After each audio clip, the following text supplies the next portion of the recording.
Está começando mais um Entre Chaves, o seu podcast de desenvolvimento de software. E hoje a gente vai falar sobre um tema super legal, que é o trade-off entre execução e gestão, né? Entre a gente ser muito executor ou ter lá um perfil ou querer ir mais, né, para áreas e atividades mais de gestão, de operação. Mas antes de apresentar os nossos convidados, Champs aqui comigo, como sempre. E aí, Champs, como você tá? E aí, Fernandinha, tudo certo? Estou empolgado com esse tema. Tenho várias perguntas aqui para os nossos convidados hoje já. Adoro, é isso. Então, para falar sobre esse tema, Danilo, que já esteve aqui com a gente em outro episódio. E aí, Danilo? E aí, pessoal, é um prazer estar aqui de novo. Esse tema é muito interessante porque casa com a minha trajetória aí de anos aqui na empresa. E hoje eu tô como um desenvolvedor / gestor, onde eu tô aí com um time de dados, mas também atuo como engenheiro de dados e já fui DL, já fui dev. Então, muito bom esse tema.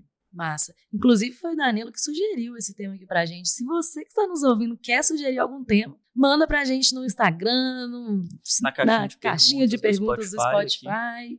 Né, sugira o seu tema que a gente também vai falar sobre ele. Mas, né, continuando aqui nossa apresentação de convidados, temos também o Salve com a gente aí. Salve, tudo bem? É a primeira vez que você está aqui com a gente, né? Primeira vez. É um prazer, pessoal, estar aqui com vocês, estreando no Entre Chaves. E esse tema, especialmente, para mim, é bem importante, porque faz parte da minha trajetória aqui na DTI, sair de uma posição de desenvolvimento e hoje chegar a uma posição de gestão na empresa. Muito legal. Então é isso. Então, para começar a falar sobre esse tema, né? Vamos primeiro dar uma contextualizada do que a gente está falando, o que é esses papéis, né, de desenvolvimento, esses papéis de gestão, do que a gente está falando, para a galera entender assim, entendi, agora eu também me identifico ou não. Então, conta aí um pouquinho para a gente, assim, o que vocês estão considerando esses papéis aí de dev, de gestão? Bom, a ideia mais simples que me vem à cabeça é o dev, aquela pessoa executora, implementadora de código que está ali no seu contexto, que tem uma demanda a ser entregue e ela executa. Mas a gente sabe que o contexto de desenvolvimento de software é muito mais complexo que isso. Então, se eu tenho um time com N desenvolvedores, como organizar esse time para que a gente consiga maximizar o valor para atingir e impactar o nosso cliente? Então, essa visão de organizar vem também da necessidade de gerir aquele time. E é importante ter pessoas que consigam fazer isso, que transcendam a sua caixinha, a sua demanda e consigam olhar para o macro, assim como um bom desenvolvedor vai olhar para o micro. A gente até brinca com o exemplo de... É como se tivesse um carro na estrada e cada uma das pessoas estivesse controlando uma roda desse carro, né? Então, você vai ter ali pessoas que giram a roda em velocidades diferentes, para direções diferentes, e você tem que ter uma pessoa ou um grupo, né, que vai ajudar esse time a ir para o mesmo caminho, a andar numa velocidade legal, para que o carro seja eficiente. Quando vocês foram falando, eu lembrei, né, de uma charge, na verdade, né, que tem os quatro quadrantes de alinhamento e autonomia. E quando você dá alta autonomia para um time, mas você tem baixo alinhamento, as pessoas às vezes ficam batendo muita cabeça e ficam tentando descobrir para onde elas têm que fazer, o que elas têm que fazer, e ficam ali, né, meio loucas, sem conseguir chegar num objetivo final. E quando você dá, né, alto alinhamento e alta autonomia, que eu acho que é onde vocês estão falando um pouco mais, né, do porquê gerir um time, do porquê liderar um time, né, principalmente, aí as pessoas realmente elas têm um objetivo e elas vão seguindo aquele objetivo. E o gestor, o líder, né, no caso, ele dá o objetivo e fala assim, descobre aí como fazer, mas ele está ali conduzindo. E aí lembrei disso na hora que vocês estavam falando aí desse papel. E eu acho que é muito isso, assim. E aí esse papel, então, de forma prática, ele pode ser executado ali por um SM, por um tech manager, que na DTI a gente tem esses papéis, né? Talvez ali por um gestor, até por um gerente de contas, às vezes, por um papel de operações, né? Aqui a gente tem isso bastante. Que dá de verdade esses direcionamentos aí para o time. Gostei do que você falou, sabe, de se preocupar um pouco mais com o macro e um pouco menos com o micro. E eu acho que é algo que a gente vai tendo cada vez mais contato e aprendendo muito durante a trajetória também, né? Eu lembro que quando eu entrei no mercado, assim, sendo estagiário, eu não fazia ideia de que existiam tantos papéis e tantas funções diferentes, igual a gente está falando aqui hoje. E foi algo que eu fui descobrindo como possibilidades, assim, né, e que hoje eu entendo a importância, né, de ter essa organização operacional, né, junto com a parte da execução também. Não é só juntar um bando de devs e vai sair um produto do outro lado. Mas esse é um ponto interessante, né, esse ponto da trajetória e da jornada, até você entender que você quer participar mais de um papel mais operacional, né, ou de você aprimorar seus conhecimentos em relação a isso. Como é que foi isso assim, para vocês, assim, meio que essa transição, essa vontade de participar de um lado mais gerencial? Cara, comigo foi assim, meio no susto, porque eu era o dev e de repente surgiu essa oportunidade de estar como um líder e não tinha espaço para outras pessoas. Então acabei dando a cara, entrei e foi uma experiência muito boa, porque você aprende a lidar com pessoas de uma maneira mais eficiente. Você participa do contexto como um todo, né? Não só se preocupa com o seu contexto, mas com o contexto de um time todo. E eu acho interessante porque acaba que você tira o time muito de um individual para um coletivo. Então, para que uma pessoa consiga ser eficiente, a outra tem que estar pegando outra tarefa, ser eficiente também. E tudo se conversa. Então, é muito interessante essa parte. Como dev também, tive a oportunidade de ser liderado e sair dessa parte individual e para a parte coletiva também, para estar aprendendo sobre a operação ali no contexto de dev. Ô Danilo, eu tive uma dúvida no que você falou dessa trajetória. Hoje você é tipo DL, você é líder técnico do time? Isso, especificamente na parte de dados. Mas Entendi. quando eu entrei aqui na DTI, eu entrei como dev e de repente o meu DL foi embora. Uhum. E aí acabou sobrando para mim e aí eu peguei o desafio e consegui tirar um bom aprendizado dele. Legal. E é importante você ter falado isso, porque quando eu mencionei os papéis, né, eu não mencionei o papel do líder técnico. Mas, assim, o líder técnico também tem uma interface muito grande com operação e gestão, né? E é um papel, inclusive, bem híbrido, assim, de desenvolvimento, de execução e de gestão, né? Assim, eu não mencionei os DLs, mas com certeza, e inclusive a gente tem, né, episódios falando sobre devs, por que eles têm que se preocupar com a operação e tudo mais, porque a gente também acredita muito que os devs também têm essa interface com a operação, né? Não só a pessoa que não coda mais, né? Mas o DL que coda de vez em quando, ele também tem essa interface, né? Exatamente, o DL é um híbrido, né, entre a operação e a execução. Sim. E eu lembro que quando eu fui DL, né, eu cheguei a ser líder técnico há bastante tempo, eu tinha uma questão muito grande com estou deixando de programar. Estou programando menos. E eu gostava muito de programar e falava assim, gente, eu sou boa nisso, por que eu, que sou a pessoa mais experiente do meu time, tô programando menos? Isso parece fazer menos sentido, parece, sabe assim. E aí eu tinha uma questão muito grande de pegar as histórias mais complexas, eu sempre achava assim, que eu tinha que pegar as histórias mais complexas, porque afinal eu era a pessoa mais experiente. Então, eu tinha que pegar as histórias mais complexas, desenvolver, e eu gostava, né, claro. Então, isso além disso, eu ainda gostava disso, né? E deixava a galera com as histórias menos complexas e ajudava eles. Qual que era o problema disso? Que eu sempre era gargalo, porque a história mais complexa estava comigo e eu ainda era muito ativada durante o desenvolvimento das outras pessoas. Então, eu tinha que ajudá-las e tinha que desenvolver a minha história, e aí era uma zona, até o momento que eu falei assim, não, tá, isso está errado, não é assim que eu deveria fazer. Talvez eu tenha que desenvolver um negócio mais simples, que é menos caminho crítico da sprint e acelerar as outras pessoas. Mas entender isso foi bem difícil para mim. E é complicado porque acaba que o DL também é uma pessoa com a carga maior de reuniões, né? Sim. Que é a interface entre as camadas superiores. Exatamente. É legal como que parece contraditório, né, isso que você falou, mas à medida que você cresce sua senioridade, também cresce essa responsabilidade, essa necessidade de passar esse conhecimento para frente e participar da evolução de outras pessoas, né, e de habilitar o time, e de você ser uma pessoa que pode ser referência ali para as outras pessoas do time, que são skills tão importantes quanto você pegar uma história muito complexa e resolvê-la até o final, né? E talvez, no final das contas, né, se a gente for se preocupar tanto com a execução quanto a operação, igual a gente está falando no episódio, no final das contas você vai conseguir entregar mais, o seu time vai conseguir entregar mais se você conseguir habilitar mais o seu time a fazer essas entregas do que se você só se preocupar em pegar uma história complexa e executar até o final.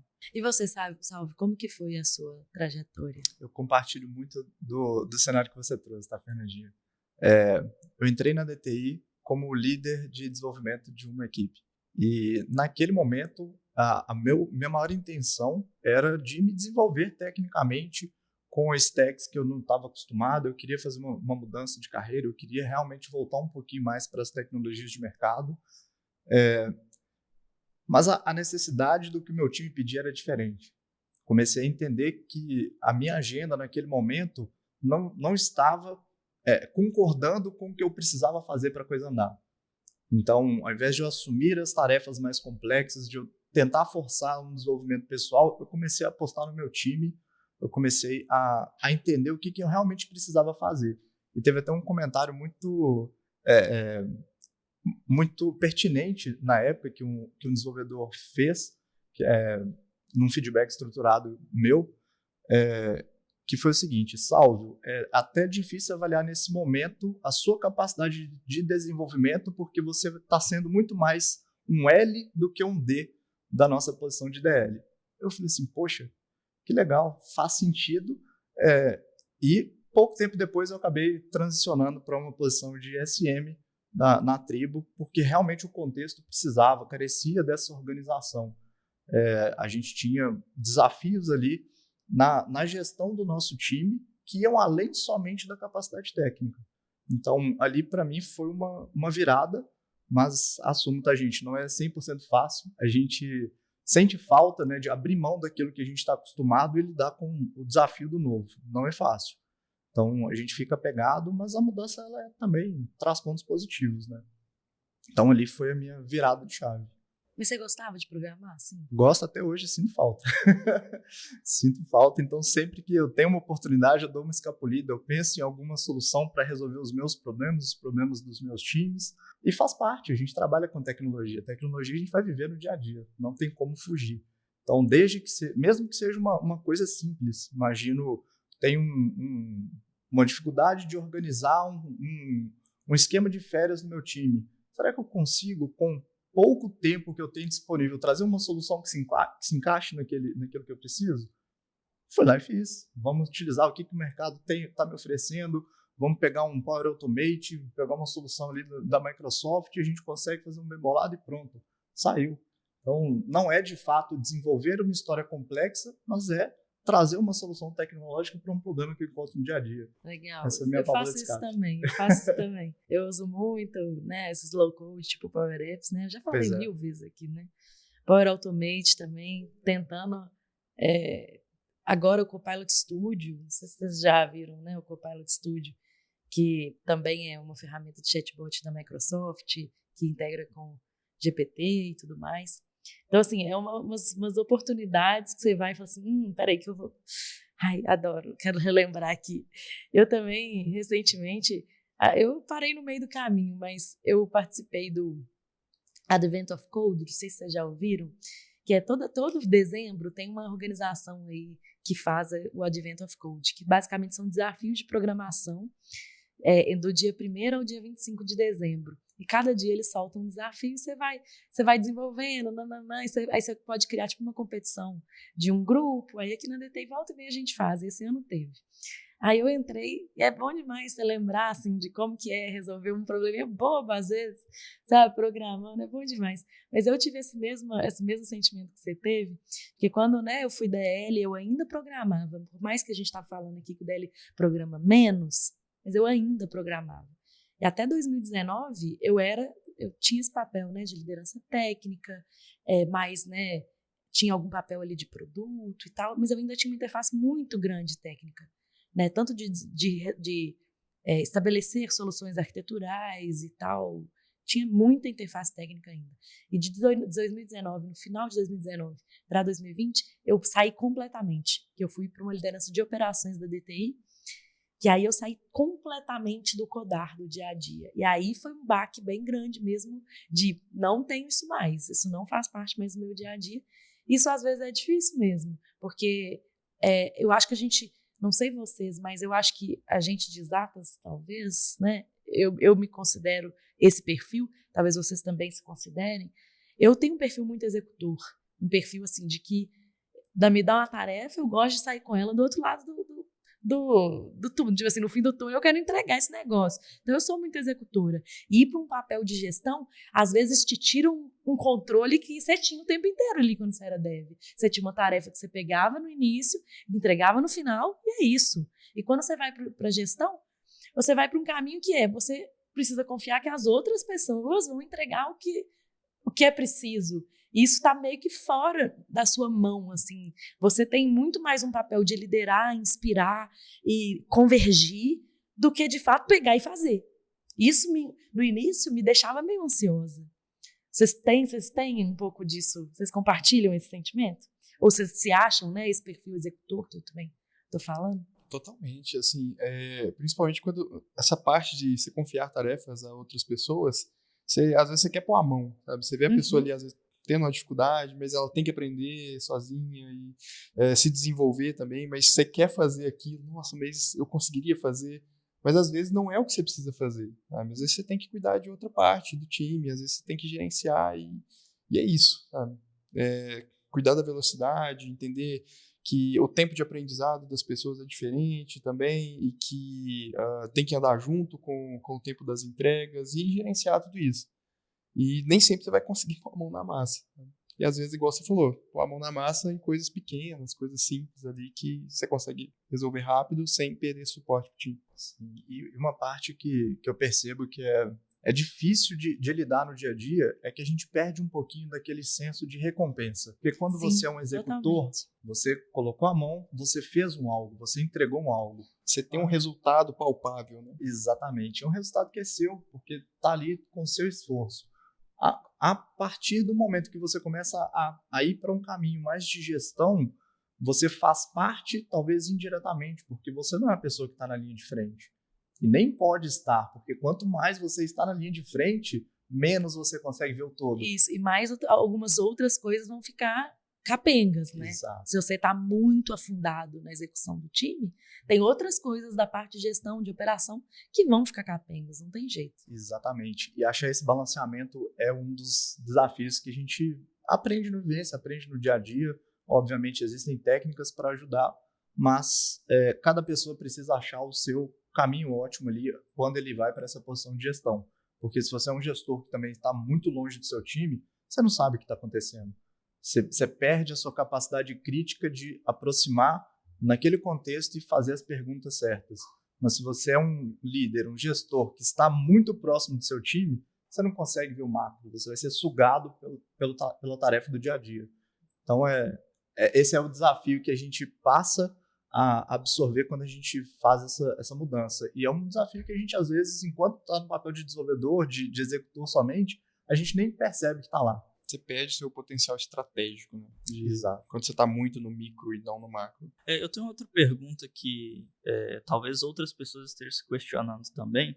Eu acho que é algo comum, né, de se pensar que será que se eu for para um papel mais de gestão e eu, né, parar de codar, igual a gente está falando, parar de ter esse contato tão grande com o código, eu vou parar de evoluir ali tecnicamente, né, vou ficar parado no tempo, digamos assim, e aí depois vai ser tarde demais se eu quiser voltar depois a codar, e como é que isso vai impactar na minha carreira mesmo, sabe, na minha trajetória, se eu quiser outras oportunidades técnicas, será que eu vou acabar comprometendo a minha carreira se eu migrar para um papel assim? Ou será que eu vou ter mais oportunidades por ter mais experiências em papéis diferentes, sabe? Como é que é esse trade-off para vocês, pensando em carreira mesmo? E nessa questão de, eu vou parar de evoluir tecnicamente, isso vai comprometer minha carreira, a parte técnica? Não, acho que não é questão de comprometer, é questão de fazer escolhas.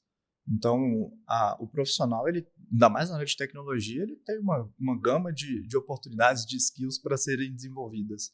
Enquanto eu era desenvolvedor, eu olhava e percebia que minha capacidade de comunicação era um diferencial. Hoje, enquanto líder, eu vejo que isso é um pré-requisito que eu ainda tenho que evoluir. Então, as dificuldades mudam, mas a parte técnica não fica de lado.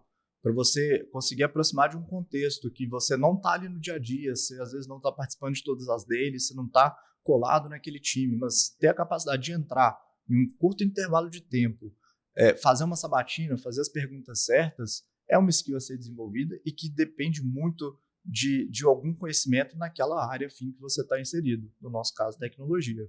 Então, trazer um exemplo, um time que estava passando por uma dificuldade, a gente tinha um bug crítico que estava impactando o nosso cliente e esse bug já estava ali há semanas. Então, a gente já tinha mobilizado o arquiteto, a gente já tinha escalado esse pedido de ajuda na rede. Então, eu, enquanto TM, faz parte da minha capacidade de chegar ali, de sabatinar, de pensar em alternativas. Talvez não as melhores, talvez não as mais completas, mas uma saída. Porque se o cliente já está sofrendo em semanas com aquele problema, por que não a gente fazer uma ação de mitigação para a gente ganhar tempo e achar uma solução melhor depois? Então, esse é o tipo de coisa que a gente aprende a desenvolver num curto intervalo de tempo, pensar em alternativas, né? Eu acho que nesse papel de gestão, você acaba tendo contato com muitos contextos diferentes que usam diversas tecnologias e acaba que a tecnologia de um contexto pode se aplicar no outro. Então, eu acho que o nosso conhecimento ele é dividido em 3 camadas, que são as coisas que você sabe, as coisas que você sabe que existem e as coisas que você não sabe que existem. Você tem que ir trafegando elas para as camadas de baixo. Então, se você sabe que existe aquela tecnologia e você sabe para que serve, né, e você vê a aplicação dela em algum contexto, você consegue direcionar o seu time para ter o conhecimento daquela tecnologia e conseguir aplicar ela de forma eficiente. Né, tenho dúvidas o quanto eu concordo com o que vocês estão falando, porque eu acho que quando você vai para um papel mais de gestor, eu acho que a pessoa vai muito da pessoa, dela ser intencional em continuar se atualizando tecnicamente. Porque eu acho que é muito fácil, mesmo a gente com background técnico, eu acho que é fácil a gente se distanciar muito. Tipo assim, eu entendo, né? Só de ter o background, eu acho que já é um diferencial gigantesco. Você ser um gestor com background técnico, eu já acho que é, assim, sair muito na frente, porque, como vocês falaram, eu consigo lá entrar numa sabatina e minimamente, assim, eu tenho já, porque eu tenho experiência, porque eu já, né, fui sênior tecnicamente em algum momento, então, eu tenho uma experiência, uma bagagem ali de conseguir questionar uma solução, porque muita coisa é simplesmente algoritmo, né? Muita coisa é simplesmente lógica, ou muita coisa é simplesmente, assim, coisas que você já passou na sua vida que você fala assim, isso aí vai dar errado. Isso é agnóstico de tecnologia, isso é agnóstico se isso é o framework mais recente de A ou B, ou a linguagem, isso é agnóstico. Então, eu acho que isso a gente continua.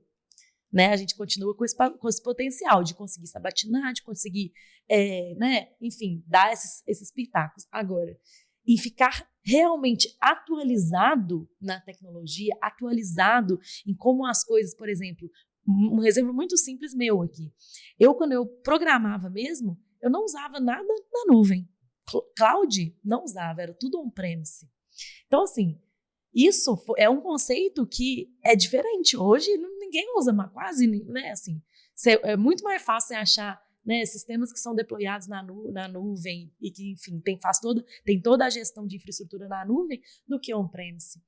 Então, se eu não intencionalmente for lá e estudar aquilo, eu não vou saber, entendeu? É isso que eu estou querendo dizer. E assim, por mais que eu consiga sabatinar conceitos, sabatinar experiências, tem coisas específicas daquela tecnologia que eu não vou saber, a não ser que eu vou lá e estudo. Exatamente. Que eu vá Mas lá assim, e estude, né? quando você está nesse papel de gestão, acho que você fica ali mais no conhecimento do que as coisas existem. Você sabe que existe e você sabe para que serve. Você não é o cara que vai pegar aquilo, estudar e executar, mas você pode direcionar o time para, então, aquele outro time passou por um problema similar e usou essa tecnologia aqui para resolver. Vamos tentar? Coisas desse tipo. Faz sentido, mas uma reflexão que eu estou tendo aqui agora. Esse não é um dilema que talvez os desenvolvedores também vivam? Porque Sim, o desenvolvedor, ele não vai conhecer todas as stacks, ele não vai conhecer toda a gama de tecnologia do mundo para que ele consiga atuar em tudo. Então ele vai ter também que fazer escolhas. Então um desenvolvedor que foi para um caminho de trabalhar com aplicações on-premise, que foi um caminho que eu também trabalhei durante muitos anos, quando ele se depara com um novo desafio, um novo contexto em que está tudo na nuvem, ele vai ter uma curva. Eu concordo totalmente, só que o meu ponto foi mais assim, o desenvolvedor, ele vai descobrir isso, ele vai aprender na prática, porque ele vai ter a oportunidade de fazer isso, ele vai ter a oportunidade de entrar em projetos com tecnologias diferentes, entrar em projetos com tecnologias que ele não conhece. E o gestor, né, a liderança, normalmente ele não vai estar na prática, porque se ele está na prática, ele de fato não está no macro, que é onde ele deveria estar, né, que a gente falou aqui. Então, normalmente ele ou vai ter que ser intencional de aprender aquilo, ou ele vai ficar, como você está falando, Danilo, no lugar muito mais do conceito, do que realmente no saber fazer, sabe? E eu acho que é uma escolha também, não acho que também é a pior coisa do mundo, não, é uma escolha. Mas eu tô só trazendo essa discussão porque eu acho que é isso que você falou, assim, estarei desatualizado? Talvez você não vai estar totalmente desatualizado, você vai conseguir ainda, né, fazer suas sabatinas, saber alguns conceitos que estão, né, mas assim, saber na prática algumas coisas, talvez não. E é um trade-off que, assim, eu ainda estou me questionando, pensando assim, na carreira mesmo, né? Em toda a sua carreira, né? O que você pensa para o seu futuro, assim, seguindo na sua trajetória profissional. Porque, igual a Fernandinha falou, pode ser que você fique desatualizado e sim, não seja um problema. Você vai trabalhar sempre na parte de gestão e você pode, inclusive, esquecer essa parte muito técnica e se aprofundar muito numa parte muito gerencial e fazer muitos estudos, certificações e tudo mais nessa área e você ser um gestor excelente para o resto da sua carreira, assim, entendeu? Então, não necessariamente perder esse lado técnico ali no cotidiano ali, específico, de implementar e tal, talvez não seja algo que você vai perder tanto com isso. Mas a minha preocupação é mais assim, talvez durante a carreira tenha muitas oportunidades relacionadas à parte mais executora, né, e talvez algo que a gente não queira perder tanto essa interface logo de cara, pensando numa carreira a longo prazo e tudo mais. Eu penso, aí eu queria ouvir a opinião suas também, mas eu penso na minha trajetória, que se hoje eu falasse assim, não quero mais fazer esse negócio de liderar, de estar, né, quero voltar a ser dev. Eu penso que eu teria uma curva ali de relembrar mesmo, de me atualizar um pouco, mas ao mesmo tempo, mesmo com tudo que eu falei aqui, eu sinto que com pouco tempo, eu estaria bem apta a ser uma boa dev de novo. Vocês têm essa mesma percepção? Eu tenho muito essa percepção. Tem exatamente a mesma sensação. A parte que eu trouxe aqui de explicação não é sobre não ter uma curva de atualização, porque ela existe. A partir do momento que você se afastou de fazer uma ação no dia a dia, você esquece. Você nunca esquece como andar de bicicleta. Sim, mas você esquece como andar bem de bicicleta. Então, você precisa, sim, você tem uma curva. Mas a experiência que você adquire vivendo no meio achata essa curva. Ela facilita a retomada. Isso eu concordo totalmente. Eu penso assim, eu não seria a desenvolvedora mais veloz, né, tanto quanto talvez um dia eu já fui. Mas eu acredito que em pouco tempo a gente consegue recuperar e se atualizar, porque aquele conhecimento ele existe, ele está ali, talvez você não vai usar muito GPT no início, vai usar muito, sabe, assim, mas eu acho que é bem possível. E hoje em dia, felizmente, né, a própria tecnologia está ajudando a gente a diminuir essas curvas de aprendizado, essa curva de atualização. A gente tem cada vez mais abstração de complexidade na hora de produzir código, né? Então, é algo que vem sendo facilitado também, né? A gente está falando da bicicleta e talvez a gente vai pegar uma bicicleta aí que ela é mais leve, a marcha é diferente ali, tem um freio a disco que não tinha na época que a gente andava, mas eventualmente você vai conseguir pegar isso de novo, né? Pedalar continua sendo pedalar. Exatamente. E eu achei legal, assim, a gente tem um outro episódio sobre como que devs não podem ignorar mais operações, né? Só que eu gostei do que a gente está conversando porque traz esse outro lado também, né? Como que o pessoal de operações não pode ignorar a parte de desenvolvimento. Uma pessoa que está na parte gerencial de um produto de tecnologia e ignora completamente a parte do micro e como resolver esses problemas técnicos ou como correr atrás dessas soluções, ela também vai ter uma perda muito grande, né? Sim, bem legal isso que você trouxe, porque realmente é o outro lado, né? Essa leitura que você fez, porque o Schuster fala muito sobre o termo de ignorância intencional, e eu acho que é isso, a gente como os gestores, as lideranças, não podem ser ignorantes intencionais, né? Eles não podem simplesmente falar assim, isso aí é tecnologia, isso aí é desenvolvimento, Cláudio, não quero saber sobre esse termo, porque isso aí não é da minha alçada, né? Como se fosse assim.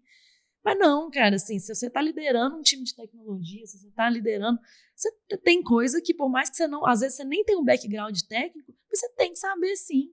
Você tem que pesquisar, você tem que minimamente saber falar sobre aquilo. Não precisa saber, né, na prática, lá, como que faz, mas você precisa saber que aquilo existe, né, e que aquilo, né, prós e contras, enfim, eu acho que a gente também, como lideranças, não podemos ser ignorantes nesse ponto. Precisamos nos atualizar, por mais que sejam de conceitos, né?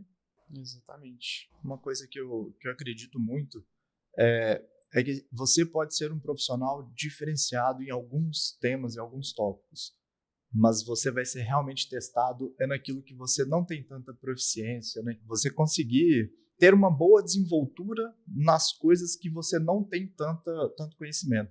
Então, um profissional que consiga ter uma boa adaptabilidade, que cai num contexto que está fora da zona de conforto dele, é ali que esse profissional se destaca, é ali que ele mostra realmente o diferencial. Porque se você afunila muito, eu sou muito bom em uma coisa, mudou aquela pequena coisa, você passa do muito bom para um muito ruim.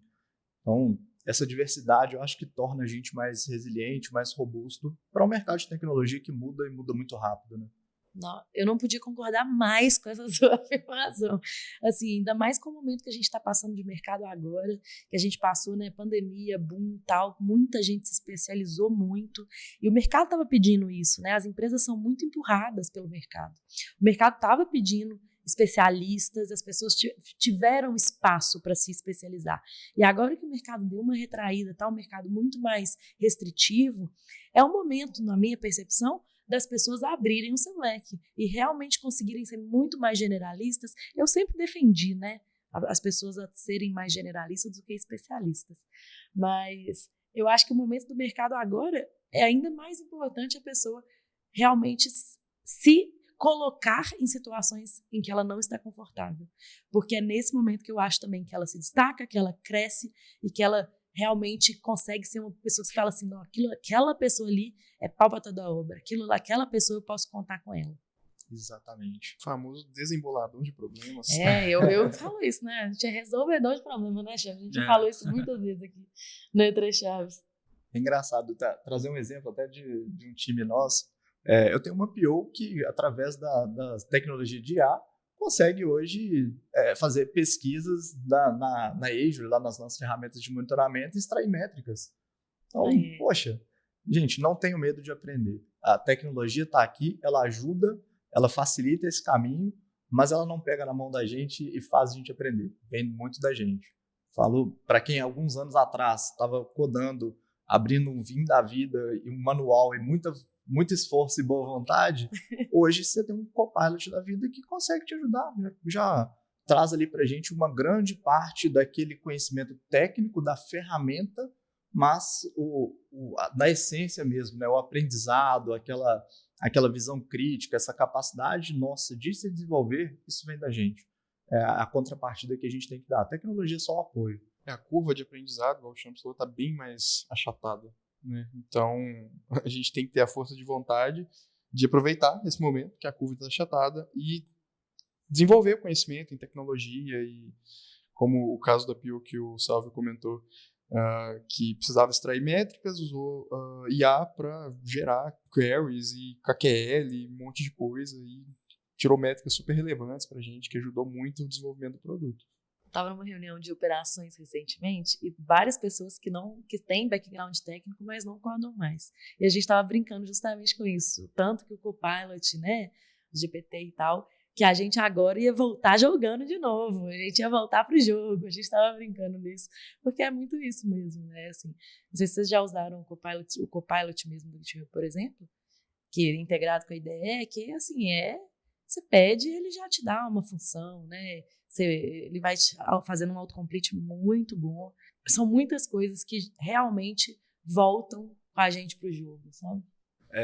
A gente fez no último hackathon, pessoal, eu fui participar mais próximo, a gente ia trazer alguns estagiários lá para nossa tribo, e eu fiquei assim, cara, o pessoal tá utilizando uma ferramenta aqui de um site que a gente entra, passa para eles uma lista de desafios e eles desembolam. Eu olhei e falei assim, eu acho que eu consigo fazer um negócio melhor. Eu olhei para minha agenda e falei, eu não tenho tempo, mas eu tenho vontade, eu vou arriscar.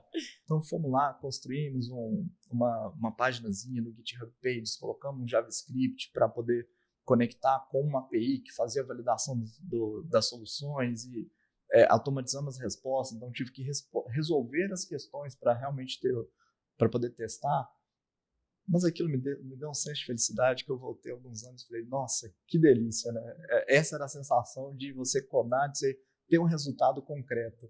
Mas quando a gente olha para o todo também, que na nossa tribo que a gente tem contextos diversos, quando a gente vê o resultado, a gente vê a solução, a gente se sente parte também. Também, então, Você vê aquela pessoa, né, que você mentorou, se desenvolvendo, né, Exato. aquele time que você ajudou a convergir, aquele cliente que estava super insatisfeito, mas você foi lá e conseguiu conversar e convencer, você também fica muito satisfeito, né? Eu fico, pelo menos.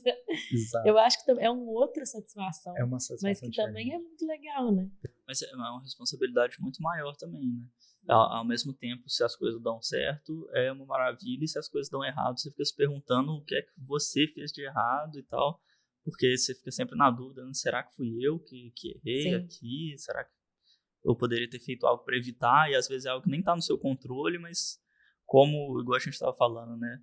Os feedbacks assim, não são tão claros igual entregar uma história em produção, isso fica mais nebuloso também, né? Tem que saber ter esse discernimento, né? E não diminuindo o papel do executor, mas eu acho que a gente começa a ver problemas que são tão maiores, são tão mais difíceis, que é por isso que eu acredito que se um dia eu tiver que voltar para aquela curva de desenvolvimento, os problemas são menores, vai ter a curva, vai ter um momento de aprendizado, mas você começa a colocar as coisas em perspectiva e você percebe, poxa, eu dou conta, se eu estou dando conta desse tamanho de problema, aquele outro se torna muito menor, né? Isso é parte do aprendizado, é a gente quebrar aquela visão de ignorância que a gente sabe tudo, né? Eu acho que como dev você acaba trabalhando com uma recompensa muito rápida, né? Você está ali, você desenvolve sua história, poucos pontos, e 2 dias ali você tem um resultado, contribuir, que top, vou pegar a próxima. Agora, nesse macro, né? Como que você vê a sua recompensa? O quanto tempo você tem que esperar? Tem que ser um feedback positivo do cliente, tem que ser uma feature tudo que muito mais subjetivo, tudo mais complexo. Muito mais subjetivo. Então acho que isso acaba gerando uma ansiedade, né? Sim. É uma satisfação a longo prazo aí, né? Mas ao mesmo tempo é uma satisfação maior também, né? Mais recompensante, talvez. Não sei se maior, mas é diferente, eu acho mesmo. Não ela sei deixa de ser maior, constante. Mas né? ela deixa de ser constante, mas eu acho que. Mas quando ela acontece é legal também. Sabe assim? Bom, acho que só mais um questionamento que fica, talvez até mais pessoal para vocês, talvez alguém possa se identificar aí também, né? Como é que foi esse processo de decisão, de falar assim, não, realmente eu quero seguir uma trajetória mais gerencial, eu vou apostar nisso e eu vou seguir com isso. Como é que foi para vocês? Assim? O que vocês acham? Cara, a minha trajetória, assim, eu preferi, né? Foi minha opção seguir nessa parte mista, onde eu consigo executar e consigo gerir também. E me sinto feliz, assim, porque justamente por tudo que a gente comentou aqui, consigo ficar minimamente atualizado com as tecnologias, consigo ver pessoas se desenvolvendo também, fazer essa interface com outras camadas, com outras partes aqui do DTI, com o cliente também, então isso tudo me deixa muito satisfeito. Então, eu não penso, ao menos por enquanto, em passar por uma trajetória de puramente operação. Eu gosto de estar nesse papel de executor também, sabe? E o que me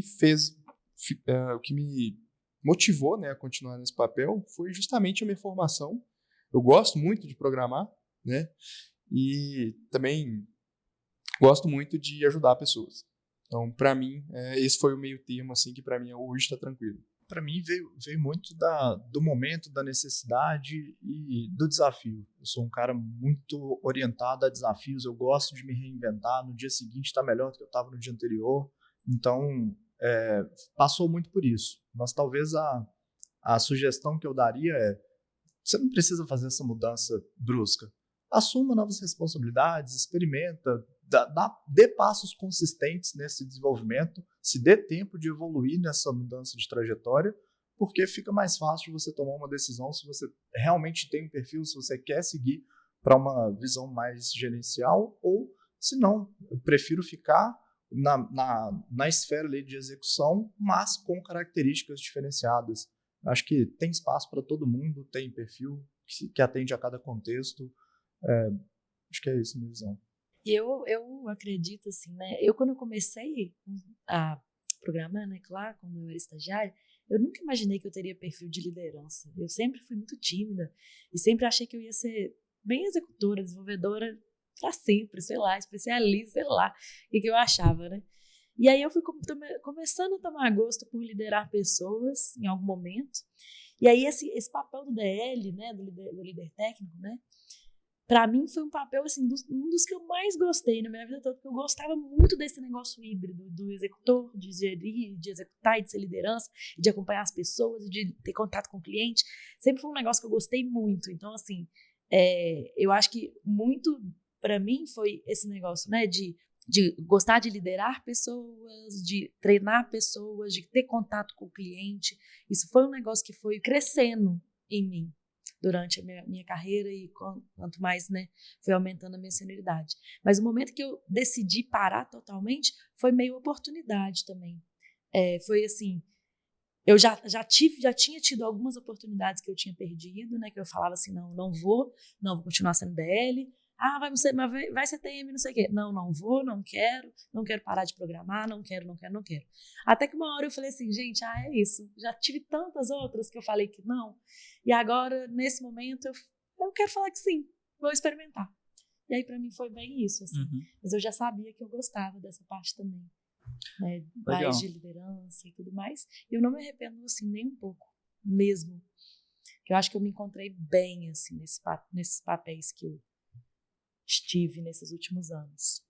Legal, se eu puder fazer minha contribuição aqui, minha migalha de contribuição, talvez até um pouco mais filosófica assim, mas que eu sempre pensei muito para mim e que talvez alivie um pouco a ansiedade da galera de, igual a gente tá falando de decisão, né? Parece que você tem que escolher em algum momento e que, né, tem muita coisa envolvida, muito peso nessa decisão e tal.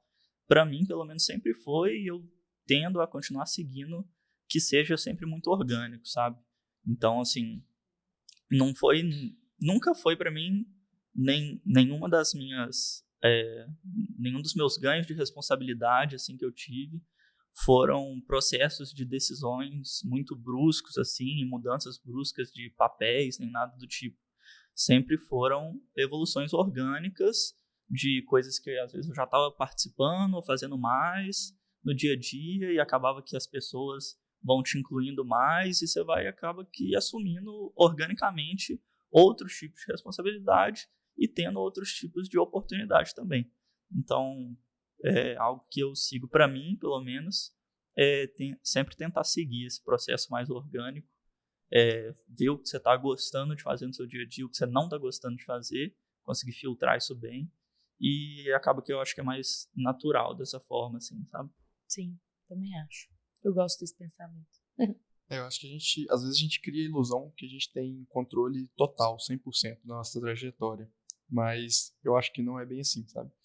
Que você vai experimentando coisas novas, vai se colocando em situações que você não se colocava antes e você vai gostando de outras coisas também. Então acaba que você cria esse processo orgânico quando você, igual o Salvo comentou, você vai saindo da sua zona de conforto. Eu acho que assim, a gente tem que ser protagonista das nossas trajetórias, né? Não também ficar lá só deixando o barco levar e nunca fazer nada em relação a isso.